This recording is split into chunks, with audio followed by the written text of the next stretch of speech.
সংক্ষিপ্ত আলোচনা। এই ক্ষুদ্র সূরাটিতে পূর্ববর্তী সূরা আত-তাকবীরে আলোচিত একই মহাজাগতিক বিপ্লব সম্পর্কিত আলোচনা অব্যাহত রয়েছে। তবে এ সূরাটি নিজের এক ভিন্নতর বলয় সৃষ্টি করে, একটা সুনির্দিষ্ট দিক নির্দেশ দান করে, স্বতন্ত্র কতগুলো পরিমণ্ডলের দিকে আসল বক্তব্যকে কেন্দ্রীভূত করে এবং তার অভ্যন্তরেই মানব হৃদয়কে আবর্তিত করে। এ সূরা মানুষের চেতনায় পূর্ববর্তী সূরা থেকে ভিন্নতর প্রকৃতির এক পরশ বুলায়। এটা অত্যন্ত গভীর, শান্ত ও মৃদু। সেই পরশ কিছুটা ভৎসনা ধরনের, আবার পরোক্ষভাবে কিছুটা হুমকি এবং হুঁশিয়ারিও তার মধ্যে বিদ্যমান। এজন্য সূরাটিতে সেই বিপ্লবের বিভিন্ন দৃশ্যের সংক্ষিপ্ত বর্ণনা রয়েছে। তবে সূরা তাকবীরের ন্যায় এ বিষয়টি এখানে প্রধান হয়ে দাঁড়ায়নি, কেননা ভৎসনার পরিবেশ ও পরিমণ্ডল এখানে অপেক্ষাকৃত মৃদু ও গাম্ভীর্যপূর্ণ এবং তার প্রভাব বিস্তারের গতিও অপেক্ষাকৃত শ্লথ। কিন্তু সূরার সুর ব্যঞ্জনার প্রভাবও এখানে তদ্রূপ। সুতরাং বলা যায় এই মৃদু ভৎসনাই সূরার মূল ভাবধারা। কাজেই সূরার সামগ্রিক কাঠামোর সাথে এ বৈশিষ্ট্যটির পূর্ণ সামঞ্জস্য ও সাযুজ্য রয়েছে। সূরার প্রথম প্যারায় আকাশ বিদীর্ণ হওয়া, নক্ষত্রমণ্ডলীর বিক্ষিপ্ত হয়ে ঝরে পড়া, সমুদ্রের উদ্বেলিত ও আলোড়িত হওয়া এবং কবর উন্মোচিত হওয়ার বিষয় আলোচিত হয়েছে। এগুলোকে এমনভাবে বর্ণনা করা হয়েছে যেন তা সংঘটিত হবেই এবং প্রত্যেক জীব আগে ও পরে কী পাঠিয়েছে তা সে অবহিত হবেই। এগুলো সবই যেন সেই ভয়াল সময়ের দৃশ্যমান পার্শ্বচিত্র। দ্বিতীয় প্যারায় প্রচ্ছন্ন হুমকি মিশ্রিত ভৎসনার সূচনা করা হয়েছে। যে মানুষ আপন ব্যক্তিসত্তা ও দেহ কাঠামোতে নিরন্তর স্বীয় প্রতিপালকের পক্ষ থেকে অগণিত অনুগ্রহ লাভ করে থাকে, অথচ সেই অনুগ্রহের যথাযথ মূল্য ও মর্যাদা সম্পর্কে সচেতন হয় না এবং আপন প্রতিপালকের মর্যাদা সম্পর্কে অবহিত নয়, আর তার দেওয়া সম্মান, মর্যাদা ও অনুগ্রহের জন্য কৃতজ্ঞও নয়, সেই সব অকৃতজ্ঞ মানুষের প্রতি উচ্চারিত হয়েছে এই ভৎসনা। বলা হয়েছে, হে মানুষ, কিসে তোমাকে তোমার প্রতিপালক সম্পর্কে বিভ্রান্ত করলো? যিনি তোমাকে সৃষ্টি করেছেন, সুঠাম করেছেন, সুসামস্য করেছেন, তিনি যেমন চাইছেন তেমন আকৃতিতে তোমাকে গঠন করেছেন। তৃতীয় প্যারায় এই অস্বীকৃতি ও অবিশ্বাসের কারণ নির্ণয় করা হয়েছে। সে কারণটি হলো কর্মফল দিবস তথা হিসাব নিকাশের দিনকে অস্বীকার করা। এই জিনিসটি অস্বীকার ও অবিশ্বাস করা থেকে সকল ধরনের অপকর্মের উৎপত্তি হয়। এ কারণেই এই হিসাব নিকাশের কথা জোর দিয়ে বলা হয়েছে। সেই সাথে এই হিসাব নিকাশের অবধারিত ফলাফল সম্পর্কে সুদৃঢ় ও সুনিশ্চিত বিশ্বাস জন্মানো হয়েছে। বলা হয়েছে, না, কখনো না, তোমরা তো কর্মফল দিবসকে অস্বীকার করে থাকো। নিঃসন্দেহে তোমাদের উপর প্রহরীর মতো নিয়োজিত রয়েছেন সম্মানিত লেখকরা। তোমরা যাই করো তা তারা জানেন। সর্বশেষ প্যারাটিতে হিসাব নিকাশের দিনটির ভয়াবহতা ও বিশালতা সম্পর্কে এবং সেদিন যে মানুষের কোনো শক্তি সামর্থ্য থাকবে না সে সম্পর্কে ধারণা দেওয়া হয়েছে। সেদিন একমাত্র আল্লাহ হবেন সর্বময় কর্তা। বলা হয়েছে, তুমি জানো বিশ্বাস দিবস সম্পর্কে। আবার বলছি, তুমি কি জানো বিচার দিবস সম্পর্কে? সেদিন কোনো প্রাণীরই কোনো ক্ষমতা ও কর্তৃত্ব থাকবে না, সকল ক্ষমতা থাকবে একমাত্র আল্লাহর। সুতরাং দেখা যাচ্ছে গোটা আমপাড়ায় মানব মনকে বিবিধ পন্থায় ও উপায়ে প্রভাবিত করা ও তাতে করাঘাত করার যে ধারা প্রবাহমান রয়েছে, আলোচ্য সূরাটি সামগ্রিকভাবে সেই ধারারই একটি অংশ। তাফসীর। যখন আকাশ বিদীর্ণ হবে, যখন গ্রহ নক্ষত্রগুলো বিক্ষিপ্ত হবে, তখন সমুদ্রগুলো উদ্বেলিত করা হবে, যখন কবরগুলো খুলে দেওয়া হবে, তখন প্রত্যেকে জানবে সে কি আগে পাঠিয়েছে এবং কি সে পিছনে রেখে গেছে। মহাবিশ্বের গভীর পর্যবেক্ষণের ফলে মানুষের স্নায়ুতে যে মনোবাণী ছড়িয়ে যায় সে সম্পর্কে পূর্ববর্তী সূরায় আমি আলোচনা করেছি। পরিবর্তনের যোগ্যতা সম্পন্ন হাত মাত্রই এ মনোবাণীকে ধারণ করে এবং আলোড়ন সৃষ্টিকারী বিপ্লবের ঝাঁকুনিতে তা আলোড়িত ও আন্দোলিত হয়। এ বিশাল বিশ্বে কোনো বস্তুই অপরিবর্তিত থাকে না। এই মর্মবাণী মানুষকে তার আকর্ষণ ও আসক্তির যাবতীয় বস্তু অর্জনে উদ্বুদ্ধ করে, কেবলমাত্র আল্লাহকে ছাড়া, যিনি এই বিশ্বজগতের স্রষ্টা এবং যিনি সকল বস্তু ধ্বংস হয়ে যাওয়ার পরও অনন্তকাল বেঁচে থাকবেন। আর সেই চিরন্তন মহাসত্য, যার পরিবর্তন নেই এবং স্থিতিশীল ব্যবস্থাপনায় এই মহাসত্যের কাছ থেকেই মানুষ সহায়তা লাভ করতে পারে। মহান স্রষ্টা ও মাবুদ আল্লাহ ব্যতীত আর কেউ স্থিতিশীল ও চিরঞ্জীব নয়। মহাপ্রলয়। কিয়ামতের সেই মহাপ্রলয়ের আলামত হিসাবে এখানে আকাশ বিদীর্ণ হওয়ার কথা উল্লেখ করা হয়েছে। কিঞ্চিত শাব্দিক পরিবর্তনের মাধ্যমে অন্যান্য স্থানেও এর উল্লেখ করা হয়েছে। যেমন সূরা আর রহমানে আল্লাহ তাআলা বলেন যে যেদিন আকাশ চৌচির হবে সেদিন তা রক্তের মতো লাল চামড়ার রূপ ধারণ করবে। সূরা হাক্কাতে বলা হয়েছে আকাশ খান খান হয়ে পরস্পর থেকে বিচ্ছিন্ন হয়ে পড়বে। ইনশিকাকে বলা হয়েছে যখন আকাশ ফেটে যাবে। বস্তুত আকাশের বিদীর্ণ হওয়া বা ফেটে চৌচির হওয়াটা সেই সংকটময় দিনের অন্যতম একটি বাস্তব ঘটনা। তবে আকাশ বিদীর্ণ হওয়ার উদ্দেশ্য কি তা সুনির্দিষ্টভাবে বলা দুষ্কর। অনুরূপভাবে বিদীর্ণ হওয়া বা ফেটে যাওয়ার রূপটা কেমন হবে তাও বলা কঠিন। তবে এ দ্বারা যে জিনিসটি চেতনার ফলকে প্রতিফলিত হয় তা হলো আমাদের নিত্য পরিদৃশ্যমান এই বিশ্বজগতের কাঠামোতে একটা আমূল পরিবর্তন, তা বর্তমান ব্যবস্থার অবসান এবং তার প্রচলিত এই সূক্ষ্ম প্রশাসনিক অবকাঠামোর ছিন্নভিন্ন হয়ে যাওয়ার একটা দৃশ্য। এই দৃশ্যটির আরেকটি পার্শ্বচিত্র হলো সূরায় আলোচিত নবমণ্ডলীর বিক্ষিপ্ত হয়ে ঝরে পড়ার বিষয়টি। বর্তমানে এই নক্ষত্রমণ্ডলী যেরূপ অটুট বদ্ধরে আবদ্ধ থেকে প্রচণ্ড গতিবেগে মহাশূন্যের নিজ নিজ কক্ষপথে প্রদক্ষিণ করে চলছে, যেভাবে প্রত্যেকে নিজ নিজ সীমানার মধ্যে থেকে অন্যের সীমানাকে বিন্দুমাত্র না মারিয়া অবাধে বিচরণ করছে, যেভাবে কোনো নক্ষত্র এই বিশাল মহাশূন্যে যার সীমা সরহদ কারো জানা নেই এমনভাবে বিচরণ করছে যে কখনো সে নিজ কক্ষপথ থেকে ছিটকে পড়ছে না, তারপরেও সেদিন তাতে এই অভাবনীয় পরিবর্তন দেখা দেবে। এই নক্ষত্রমণ্ডলে আয়ুষ্কাল যেদিন সত্যি ফুরিয়ে যাবে, সেদিন তারা যখন বিক্ষিপ্ত হয়ে ঝরে পড়বে এবং নিজ নিজ অদৃশ্য ও অটুট সংযোগ সূত্র ও রক্ষাবুজ্য থেকে বিচ্ছিন্ন হয়ে ছিটকে পড়বে, তখন তো সমগ্র মহাশূন্যে ছিন্ন ভিন্ন হয়ে ইতস্তত হয়ে ছিটকে পড়বে, বিক্ষিপ্ত হয়ে ছিটকে পড়বে, ঠিক যেমন অনুষীয় বন্ধন থেকে বিচ্ছিন্ন হয়ে ছুটে যায়। সমুদ্রের উদ্বেলিত হওয়ার ব্যাপারটা এভাবে ঘটতে পারে যে তার পানি স্ফীত হয়ে শুষ্ক মণ্ডলকে ও নদ নদীকে প্লাবিত করবে। আবার এর অর্থ পানির দুটি উপাদান অক্সিজেন ও হাইড্রোজেনকে পানি থেকে আলাদা করে ফেলাও হতে পারে। এতে করে সমুদ্রের সমস্ত পানি দুটি গ্যাসে রূপান্তরিত হবে। যেমন আল্লাহর ইচ্ছায় ওই দুটি গ্যাস একত্রিত হওয়া ও তা দ্বারা সমুদ্র সৃষ্টি হওয়ার আগ পর্যন্ত তা এমনই ছিল। এর অর্থ এও হতে পারে যে এই দুটি গ্যাসের অণুপরমাণুগুলো একটা অপরটা থেকে বিচ্ছিন্ন হয়ে যাবে, যেমন আজকাল আণবিক বোমা ও হাইড্রোজেন বোমা বিস্ফোরিত হয়। তবে এই শেষোক্ত ব্যাপারটি ঘটে, তাহলে এই বিস্ফোরণটি এমন প্রচণ্ড ও ভয়াবহ হবে যে তার মোকাবেলায় বর্তমানে প্রচলিত ত্রাস সৃষ্টিকারী বোমাগুলো শিশুদের খেলনার মতো মনে হবে, অথবা এই ব্যাপারটা বর্তমান মানবজাতির অজানা অন্য কোনো উপায়েও সংগঠিত হতে পারে। তবে যে উপায়ে তা ঘটুক, তা যে মানুষের চিন্তা ও কল্পনা বহির্ভূত পর্যায়ের আতঙ্কজনক ঘটনা হবে তাতে কোনো সন্দেহ নেই। কবর উন্মোচিত হওয়ার ব্যাপারটা পূর্ববর্তী এই সব ঘটনার কোনোটির কারণে সংঘটিত হতে পারে, আবার সেই ঘটনাবহুল দিনে আলাদাভাবে সংঘটিত ব্যাপারও হতে পারে। অতঃপর সেই কবর থেকে আল্লাহ তাআলা কর্তৃক পুনরুজ্জীবিত ও পুনর্নির্মিত দেহসমূহ বের করা হবে, ঠিক যেভাবে তাকে ইতিপূর্বে আল্লাহ তাআলা সৃষ্টি করেছিলেন সেভাবে। তারপর তারা হিসাব নিকাশ ও কর্মফলের সম্মুখীন হবে। এই দৃশ্যের বর্ণনা দেওয়ার পর এর দ্বারা সমর্থিত ও এর সাথে সামঞ্জস্যপূর্ণ আরেকটি বক্তব্য পেশ করা হচ্ছে, এবং তা হচ্ছে প্রত্যেক ব্যক্তিই জানবে সে কি আগে পাঠিয়েছে এবং কি পিছনে রেখে গেছে, অর্থাৎ কি সে প্রথম জীবনে করেছে এবং কি শেষ জীবনে করেছে, অথবা কি সে নিজ জীবনে করেছে এবং কি সে অন্যদের জন্য অনুকরণের আদর্শ হিসাবে রেখে এসেছে, অথবা কি সে দুনিয়াতে ভোগ করে নিঃশেষ করে এসেছে এবং কি সে আখিরাতের জন্য সঞ্চয় করে রেখেছে। এর অর্থ যাই হোক না কেন, এটা সুনিশ্চিত যে মানুষ যখন নিজের কৃতকর্মের কথা জানবে এবং একই সাথে সেই ত্রাসজনক ঘটনাবলীও সংঘটিত হবে, তখন স্বাভাবিকভাবেই এই দৃশ্যাবলী ও ঘটনাবলী যেমন আতঙ্কজনক হবে, তেমনি তার জন্য তার নিজের কৃতকর্ম উদ্বেগজনক হবে।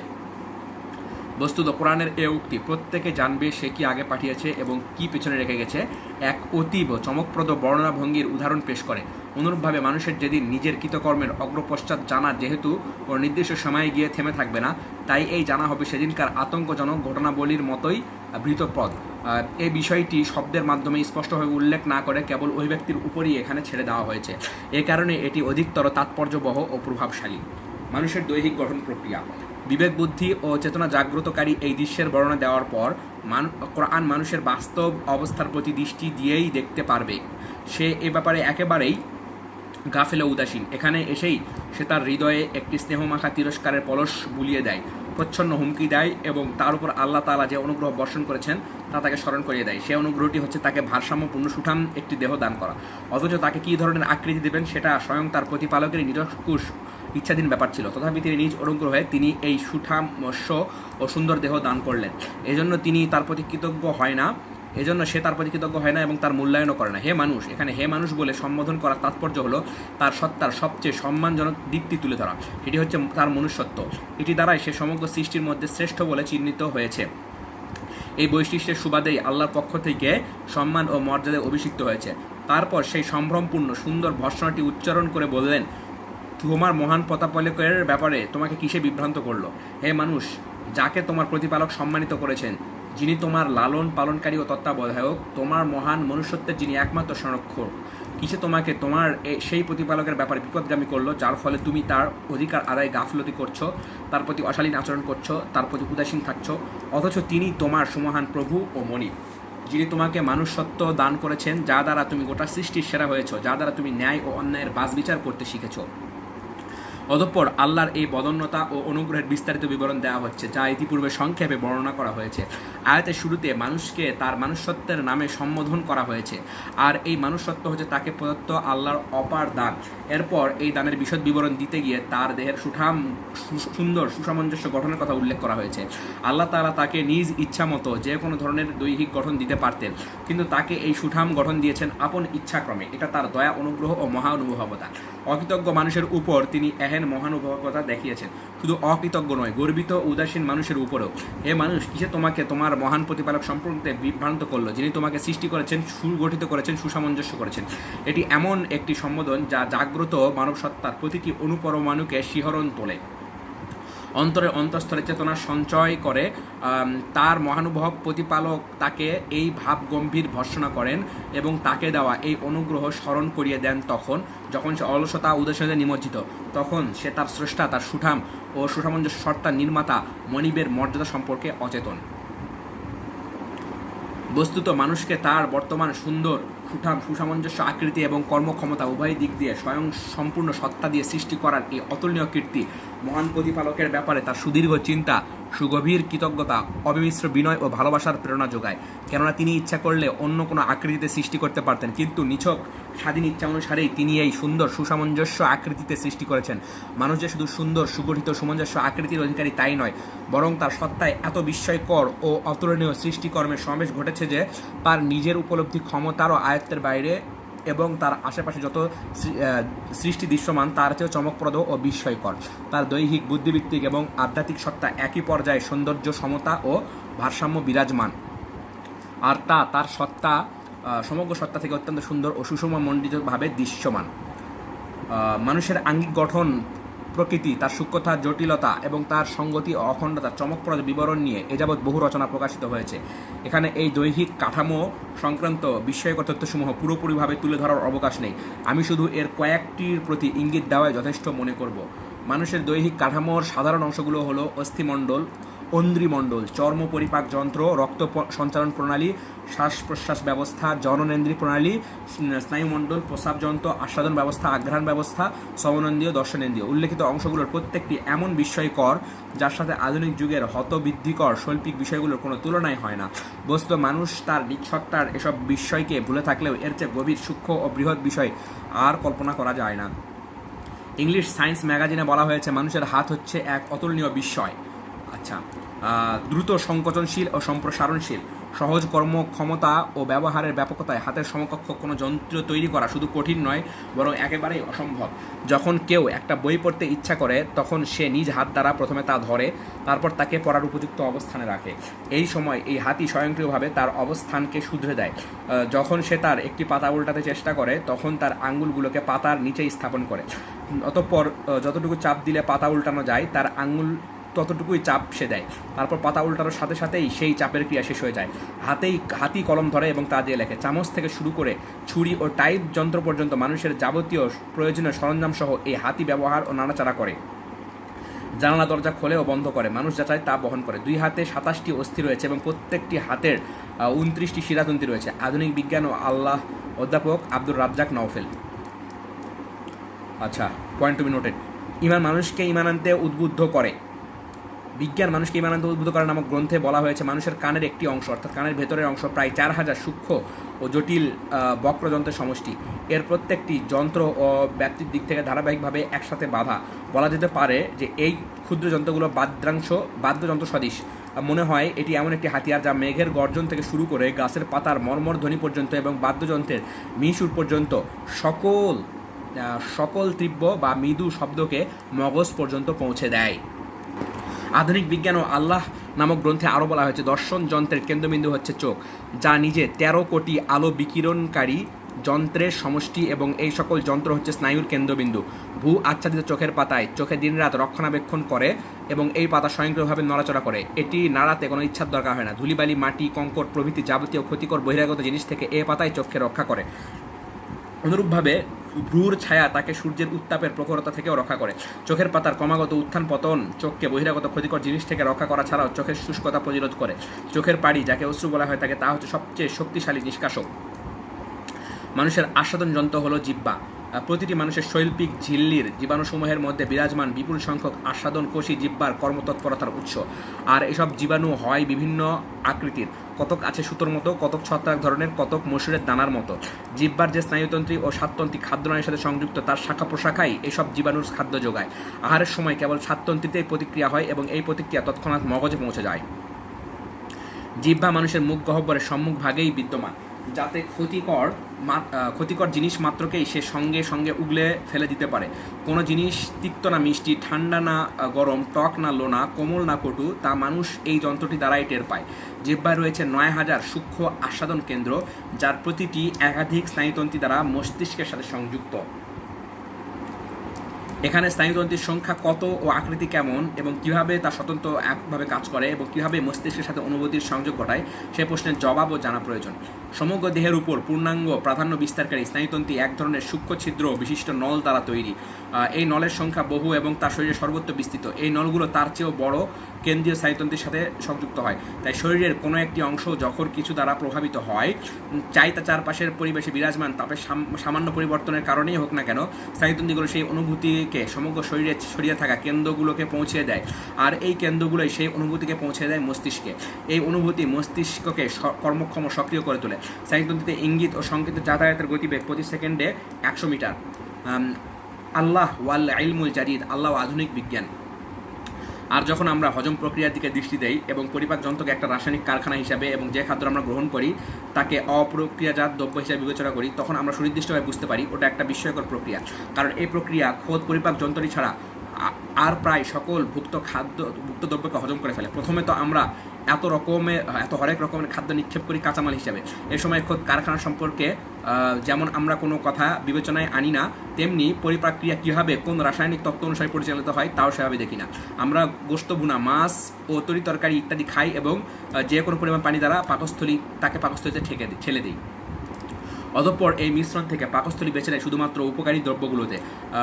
প্রতিটি খাদ্যদ্রব্যকে সে চূর্ণ বিচূর্ণ করে রাসায়নিক প্রক্রিয়ায় বিভিন্ন ক্ষুদ্র অংশে রূপান্তরিত করার মাধ্যমে এই কাজটি সম্পন্ন করে। এক্ষেত্রে বেঁচে যাওয়া অতিরিক্ত জিনিসগুলোর প্রতি ভূক্ষেপ করা হয় না। অতঃপর বাদবাকি দ্রব্যগুলোকে সে পুনরায় প্রোটিনে পরিণত করে, যা বিভিন্ন কোষের খাদ্য হিসাবে ব্যবহৃত হয়। পরিপাক যন্ত্র দেহের প্রয়োজনীয় চুন, গন্ধক, আয়োডিন, লোহা এবং অন্যান্য দ্রব্য সংগ্রহ করে। সেই সাথে এ ব্যাপারেও যত্নবান থাকে যাতে এসব জিনিসের মৌলিক উপাদানগুলো নষ্ট না হয়, যেমন হরমোন উৎপাদনের সম্ভাবনা অক্ষুণ্ণ থাকে। জীবনে কোনো অত্যাবশ্যক যাবতীয় জিনিস যাতে সামঞ্জস্য পরিমাণে বিদ্যমান থাকে এবং যে কোনো প্রয়োজন মেটানোর জন্য সততা প্রস্তুত থাকে। পরিপাক যন্ত্র ও পাকস্থলী ক্ষুধাসহ অন্য যে কোনো জরুরি অবস্থার মোকাবেলা করার জন্য তেল ও অন্যান্য অত্যাবশ্যকীয় দ্রব্যাদি সংগ্রহ ও সঞ্চয় করে রাখে। মানুষের যাবতীয় চিন্তা, গবেষণা কিংবা যুক্তিতর্ক প্রদর্শন সত্ত্বেও উল্লেখিত কার্যক্রম অব্যাহত থাকে। বস্তুত আমরা এই সমস্ত উপকরণ উল্লেখিত রাসায়নিক কারখানায় প্রতিনিয়ত সরবরাহ করে থাকি, কিন্তু আমরা কী জিনিস খাদ্য হিসেবে গ্রহণ করেছি সেগুলো প্রায় পুরোপুরি আমাদের দৃষ্টিতে উপেক্ষিত থাকে। অর্থাৎ প্রতিটি আহার্য দ্রব্যের দোষগুণ বিবেচনা করি না। জীবন ধারণের জন্য এই স্বয়ংক্রিয় প্রক্রিয়ার উপরই আমরা নির্ভর করে বসে থাকি। যখন এই সকল ভুক্ত দ্রব্য হজম হয়ে বিলীন হয়ে যায় এবং নবতর জিনিসে পরিণত হয়, তখন দেহাভ্যন্তরে বিরাজমান কোটি কোটি কোষের মধ্যে থেকে প্রতিটি কোষের কাছে তাকে প্রতিনিয়ত পৌঁছানো হতে থাকে। এক একজন মানুষের দেহে বিদ্যমান এইসব কোষের সংখ্যা সমগ্র পৃথিবীতে বসবাসকারী মানুষের সংখ্যার চেয়েও বেশি। প্রতিটি স্বতন্ত্র কোষের কাছে এই সরবরাহ প্রতিনিয়ত চালু থাকা জরুরি। আর এটাও জরুরি যে সেই নির্দিষ্ট কোষটির জন্য যে উপকরণের প্রয়োজন, তাছাড়া অন্য কোনো উপকরণ যেন তাকে সরবরাহ করা না হয়। নির্দিষ্ট কোষটির এই উপকরণগুলোর প্রয়োজন হয় ওগুলোকে দিয়ে হাড়, নখ, গোশত, চুল, চোখ, দাঁত গঠনের জন্য। সংশ্লিষ্ট কোষটি এসব উপকরণ পাওয়া মাত্রই হাড়, গোশত, দাঁত, চোখ ইত্যাদি গঠন করা শুরু করে দেয়। অতএব এটা এমন একটি রাসায়নিক কারখানা যা মানুষের মেধা দ্বারা উদ্ভাবিত যে কোনো কারখানার তুলনায় ঢের বেশি উৎপাদন করে। এখানে এমন একটা সরবরাহ ব্যবস্থাও তৎপর যা দুনিয়ার মানুষের চেনা জানা যে কোনো পরিবহন ব্যবস্থা বা বন্টন ব্যবস্থার চেয়ে অনেক বড় বিশাল। এখানে প্রতিটি কাজ সম্পন্ন হয় সর্বোচ্চ পর্যায়ে শৃঙ্খলার সাথে। আল ইলমু ইয়াদ ইলাল ইমান, ইমানের প্রেরণা সৃষ্টিতে আধুনিক বিজ্ঞানের অবদান নামক গ্রন্থ দ্রষ্টব্য। মানুষের দেহের অন্যান্য অঙ্গ প্রত্যঙ্গ সম্পর্কে অনেক কথা বলা যেতে পারে, কিন্তু এসব অঙ্গ স্পষ্টতই অলৌকিকত্বের দাবিদার। যদিও এগুলোতে কোনোভাবে অন্যান্য জীব জানোয়ার অংশীদার, তথাপি এগুলো মানুষের বুদ্ধিবৃত্তির ও আধ্যাত্মিকভাবে বিশেষত্বের প্রতীক হিসাবে বিরাজ করছে। আর এ কারণেই এগুলো আলোচ্য সূরায় বিশেষ অনুগ্রহ হিসাবে স্থান পেয়েছে। সূরার প্রথম কয়েকটি আয়াতে হে মানুষ বলে সম্বোধন করার পর বলা হয়েছে যিনি তোমাকে সৃষ্টি করেছেন, তারপর ভারসাম্যপূর্ণ করেছেন। এই বিষয়ে বুদ্ধিবৃত্তির উপলব্ধির নিগুড় রহস্য আমাদের অজানা, কেননা বুদ্ধিবৃত্তি বা বিবেক স্বয়ং আমাদের বোধশক্তি বা উপলব্ধির হাতিয়ার। বিবেক নিজেকে কখনো উপলব্ধি করতে পারে না, সে যা উপলব্ধি করে তাও কীভাবে করে সেটা সে বুঝতে অক্ষম। এই সমস্ত বোধক যন্ত্র যে সূক্ষ্ম স্নায়ুতন্ত্রের মাধ্যমে মস্তিষ্ক পর্যন্ত পৌঁছে সেটা না হয় মেনে নিলাম, কিন্তু প্রশ্ন থেকে যায় সে এগুলোর অর্জিত তথ্যসমূহ কোথায় সংরক্ষণ করে? মস্তিষ্ক যদি একটি রেকর্ডকারী টেপ হতো তাহলে মানুষের গড় বয়স 60 বছরের লক্ষ লক্ষ মিটার টেপের প্রয়োজন হতো, যাতে এত বিপুল সংখ্যক ছবি, কথা, তথ্য, আবেগ, অনুভূতিকে রেকর্ড রাখা যায় এবং যাতে পরবর্তী সময় স্মরণ রাখা যায়। কার্যত মানুষ বহু দশক পরে অতীতের অনেক কিছুই স্মরণ করতে পারে। আরও প্রশ্ন জাগে যে ব্যক্তিগত কথাবার্তা, ব্যক্তিগত ধ্যান ধারণা, ব্যক্তিগত ঘটনাবলী ও ব্যক্তিগত ভাবমূর্তি সমূহের কীভাবে সমন্বিত করা যাবে যাতে তা দ্বারা একটি সামষ্টিক সংস্কৃতিতে সৃষ্টি করা যায়। কীভাবেই বা ছিটাফোটা তথ্যসমূহকে একটা বিদ্যায়, ইন্ডিয়ার তথ্যসমূহকে প্রজ্ঞায় এবং অভিজ্ঞতাসমূহকে একটি সুনির্দিষ্ট জ্ঞানে রূপান্তর করা যায়। এই কাজটি করতে পারাই হলো মানুষের অন্যতম বৈশিষ্ট্য, কিন্তু এটাই তার সর্ববৃহৎ বৈশিষ্ট্য নয়, সর্বশ্রেষ্ঠ গুণও নয়, কেননা এতে আল্লাহর পক্ষ থেকে আগত রূহ বা আত্মার আলোক রশ্মির অবদানও রয়েছে। মানুষের এই অসাধারণ রূহ বা আত্মা সৃষ্টি জগৎ ও তার স্রষ্টার সৌন্দর্যের বদৌলতেই মানুষের কাছে পৌঁছে এবং সেই অসীম স্রষ্টার সাথে মিলিত হওয়ার কয়েকটি অত্যুজ্জ্বল মুহূর্ত তাকে দান করে। এই রুহের প্রকৃত রহস্য মানুষ জানে না। রুহ তো দূরের কথা, তার চেয়ে ক্ষুদ্র ও নগণ্য জিনিসও মানুষের অজানা রয়ে গেছে। যেমন ইন্দ্রিয়গ্রাহ্য বহু জিনিস তার জ্ঞান বহির্ভূত। এই রুহ মানুষকে তার ইহলৌকিক জীবনেই ঊর্ধ্বতন জগতের আনন্দ দিতে ও আলোকে উদ্ভাসিত করতে পারে, তাকে মহান ফেরেশতার সাথে মিলিত হওয়ার সম্মানে ভূষিত করতে পারে, তাকে বেহেশতে জীবনযাপন ও সেখানে আল্লাহর সাক্ষাৎ অর্জনের যোগ্য করে তুলতে পারে। সুতরাং এ রুহ মানুষের প্রতি আল্লাহর সবচেয়ে বড় দান। এর দ্বারাই মানুষ হতে পেরেছে। হে মানুষ বলে তাকে যখন কোরআনে সম্বোধন করা হয় তখন আসলে এই আত্মাকে সম্বোধন করা হয়, আর তাকেই তিরস্কার করা হয় এই বলে কিসে তোমাকে তোমার মহান প্রভু সম্পর্কে বিভ্রান্তিতে ফেলে দিল। এ হচ্ছে আল্লাহর পক্ষ থেকে মানুষকে কৃত প্রত্যক্ষ সম্বোধন ও প্রত্যক্ষ তিরস্কার। এ সময় সে তার সামনে এমন একজন গুনাহগার বান্দা হিসেবে অবস্থান করে যার মনে আল্লাহর পরাক্রম ও প্রতাপ সম্পর্কে যথাযথ উপলব্ধি নেই এবং নিজেও তার আদব কায়দা সম্পর্কে সচেতন নয়। এবং তাই এরপরই তাকে দেওয়া শ্রেষ্ঠতম নিয়ামতের কথা স্মরণ করিয়ে দেওয়া হয় এবং সেই সাথে তার অহংকার এবং বেয়াদবির কথাও। এই তিরস্কার ও ভর্ৎসনা মানুষের পাষাণ হৃদয়কেও গড়িয়ে দিতে সক্ষম যদি সে নিজের সৃষ্টির উৎস, নিজের স্রষ্টা এবং আপন প্রভুর সামনে তার মর্যাদা ও অবস্থান কী ধরনের তা বিচার বিবেচনা ও পর্যালোচনা করে। তার প্রভুর নিম্নের উক্তিটির ভিতরে তার নিজের জন্মের উৎস, তার প্রভুর সামনে তার বিষয়টি, প্রভুর সামনে তার অবস্থান, এ তিনটি বিষয় স্পষ্ট হয়ে ওঠে। হে মানুষ, তোমার সেই মহান প্রভু সম্পর্কে কিসে তোমাকে বিভ্রান্ত করলো, যিনি তোমাকে সৃষ্টি করেছেন, ভারসাম্যপূর্ণ সুষম করেছেন এবং যেমন আকৃতি করতে চেয়েছেন তেমন করেছেন। বিভ্রান্তির কারণ এরপর উদ্ঘাটন করা হচ্ছে সেই বিভ্রান্তি ও নাফরমানির কারণ। সে কারণ হিসাব নিকাশের দিনকে অস্বীকার ও অবিশ্বাস করা ছাড়া আর কিছু নয়। কারণটি উন্মোচন করার পর ব্যাখ্যা করা হয়েছে কীভাবে সেই হিসাব নিকাশ সংগঠিত হবে এবং তার ফলাফল বা কী হবে। এই বিষয়টি খুব জোর দিয়ে ও তাকিদ সহকারে বলা হয়েছে, না বরঞ্চ তোমরা প্রতিফল দানের বিষয়টি অস্বীকার করো, অথচ তোমাদের উপর পাহারাদার রয়েছে, তারা সম্মানিত লেখকবৃন্দ। তোমরা যা কিছু করো তা তারা জানেন। নিশ্চয় সৎলোকেরা প্রাচুর্যের মধ্যে থাকবে আর পাপীরা থাকবে দোজখে, সেখানে তারা জ্বলবে, প্রতিফল হিসাবে তারা তা থেকে দূরে থাকবে না। মানুষের চলমান অবস্থা ও ধ্যান ধারণাকে যারা আঁকড়ে ধরে আছে তাদের ধমক দেওয়াই হলো কাল্লা অব্যয়টির প্রয়োগের উদ্দেশ্য। কাল্লা দ্বারা বোঝানো হয় পূর্ববর্তী বাক্য থেকে ভিন্ন ও নতুন ধরনের বাক্যের সূচনা। পূর্ববর্তী বাক্যে ছিল তিরস্কার ও ভর্ৎসনা, আর এখানে আছে পরিস্থিতি বিশ্লেষণ, বর্ণনাদান ও নিশ্চিতকরণ। এটা ভর্ৎসনা তিরস্কার থেকে ভিন্ন জিনিস না, বরঞ্চ তোমরা প্রতিফল দিবসকে অস্বীকার করো, অর্থাৎ হিসাব নিকাশ, জবাবদিহি ও প্রতিফল সব কিছুকেই অস্বীকার করো। আর এটাই হচ্ছে বিভ্রান্তি ও ভ্রষ্টতার আসল কারণ। যে মন হিসাব নিকাশ ও কর্মফলকে অস্বীকার করে সেই মন যে হেদায়াত, কল্যাণ ও আল্লাহর আনুগত্যের উপর স্থির থাকবে তা কখনোই হতে পারে না। অনেকের অন্তর এত ঊর্ধ্বে উন্নীত হয়ে থাকে যে শুধু ভালোবাসার কারণে আল্লাহর অনুগত করে, তার শাস্তির ভয়েও নয়, তার পুরস্কারের লোভেও নয়। তবে এ ধরনের লোকেরা কিয়ামতের কর্মফল দিবসে বিশ্বাস করে, তাকে ভয় করে এবং তার জন্য প্রতীক্ষায় থাকে।